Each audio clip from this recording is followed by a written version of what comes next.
lo que significa la historiografía.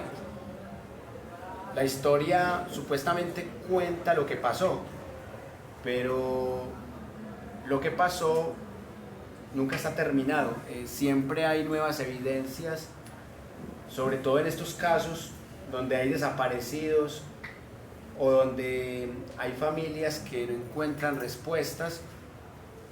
Y en esta parte quiero que nos centremos en todas las variables o misterios que todavía tienen relación con estos hechos. El primer misterio pasa con el señor Urán, que hay una cámara que lo graba cuando el señor sale con vida del Palacio de Justicia y sale en brazos de los militares. Y ya después, cuando se hace la inspección y el peritaje, el señor Urán aparece muerto adentro del palacio. Entonces, o sea, eso no tiene lógica. Y da tristeza, indignación, escuchar las palabras del coronel retirado Plazas Vega, uno de los condenados por estos hechos. Que el tipo dice, la culpa solamente es del M-19. El M-19 los mató a todos. Pero la verdad del señor Plazas Vega no se corresponde con la verdad que muestran las evidencias. Magistrados muertos con balas del ejército. Eso puede ser hasta justificable diciendo, no, es que fue que esa bala iba para el M-19 y le pegó al magistrado, o sea, fue sin culpa. Pero que un magistrado salga vivo y que después aparezca muerto adentro, o que se lleven un magistrado, lo maten en un cuartel militar y luego desaparezcan su cuerpo, es delicado. Por fortuna existe la investigación y las familias de las víctimas no se quedaron quietas, o si no el país se hubiese quedado con la visión que tiene Polo Polo y Cabal, de que los únicos malos son el M-19. Y el periodista Jimeno me parece que da una conclusión sensata. Dice, el 90% de las víctimas son del ejército. Y eso no justifica el 10% de víctimas del M-19. También hay algo muy sospechoso, que varios políticos en el Congreso pelearon mucho por la amnistía a favor del M-19. El mismo Álvaro Uribe Vélez, que en esa época era parlamentario, él fue de los mayores defensores de la amnistía y el indulto para el M-19. Realmente uno no sabe qué explicación hay. Hay gente que dice que fue porque Uribe hacía parte del cartel de Medellín, y el cartel de Medellín fue el que mandó al M-19, entonces que a él también le convenía encubrir eso. Eso dice una teoría conspirativa, pero igual no hay forma de comprobarla. Y ese es el otro debate, que este documental, a pesar de que ese canal no me gusta mucho, sobre todo para la Guerra Fría o para las guerras mundiales no me gusta mucho, pero para este tema sí me gusta porque es un canal gringo y no está sesgado, empezando porque muestra todas las caras de la moneda. Lo que dice Petro, que era el M-19 pero no participó, lo que dice Plazas Vega, lo que dice Ángela María Buitrago, lo que dice el procurador del momento, lo que dicen algunos magistrados, lo que dicen familias de víctimas. O sea, me gusta mucho el documental porque tiene pensamiento crítico. Eso es lo que uno debe hacer en el periodismo y en la historia, mostrar todas las caras de la moneda y que la gente saque sus conclusiones. Pero hay cosas que no me encajan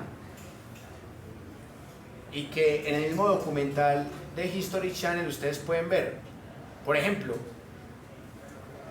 ¿por qué quitan la seguridad del palacio y dejan apenas 2 celadores con unas pistolitas si el M-19 ya había amenazado 19 días atrás que se lo iba a tomar? Esa es la primera pregunta que yo me hago. Otra pregunta: alias Popeye inventó una teoría conspirativa, que Pablo Escobar le había pagado $2 millones al M-19 para que se tomara el Palacio de Justicia. Y yo me pregunto, Pablo Escobar era el hombre más poderoso de Colombia, era más poderoso que el presidente. Manejaba la policía y el ejército con este dedito en Antioquia. ¿Era necesario que Pablo Escobar tuviera que pagarle $2 millones a una guerrilla que estaba disminuida porque casi los paramilitares los estaban matando a todos? ¿Era necesario que Pablo Escobar contratara sicarios ajenos teniendo sicarios propios, incluyendo sicarios de la policía? Eso no tiene lógica. Y otra cosa, Pablo Escobar ya estaba encochinado.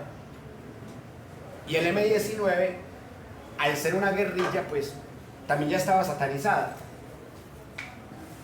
¿Quiénes eran los desesperados por limpiar su imagen? Los del ejército.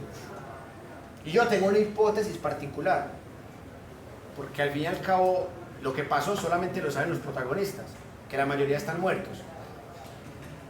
Pero mi hipótesis es muy sencilla. El ejército y el gobierno de Belisario Betancur sabían que iba a pasar eso, pero no lo previnieron para pescar en río revuelto,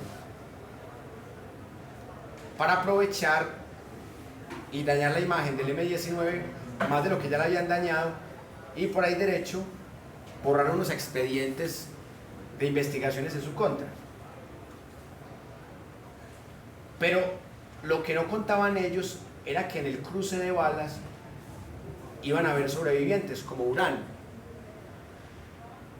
Miren que en ese cruce de balas mataron gente de la cafetería, gente que ni siquiera era magistrada, que no era objetivo militar ni del M-19 ni del ejército. Y en ese cruce de balas mataron magistrados y ellos sabían que los habían matado con balas del ejército. Entonces, ¿qué les tocaba hacer? Desaparecer los cuerpos para evitar un peritaje y desaparecer a los que quedaban vivos para que no contaran. Esa es la hipótesis que yo tengo. El ejército ahí tenía mucho que perder. Además que Belisario fue absuelto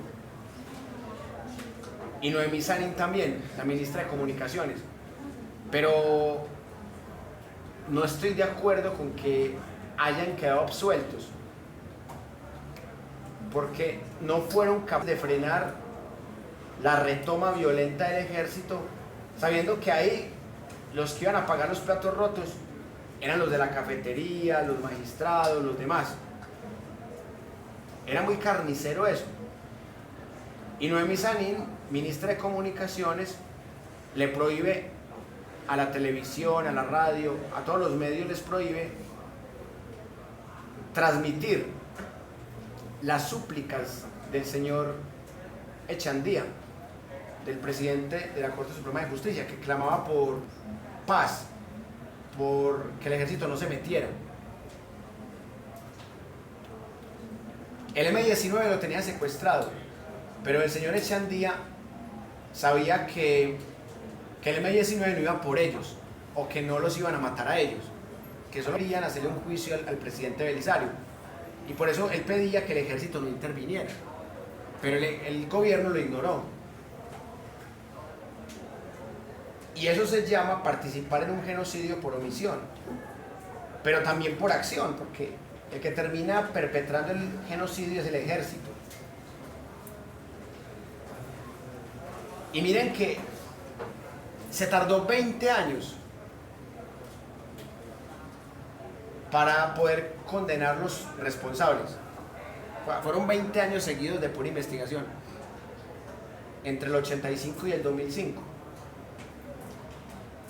Ya a partir de ahí, pues lo que ha venido son las sentencias condenatorias de la Corte Interamericana de Derechos Humanos.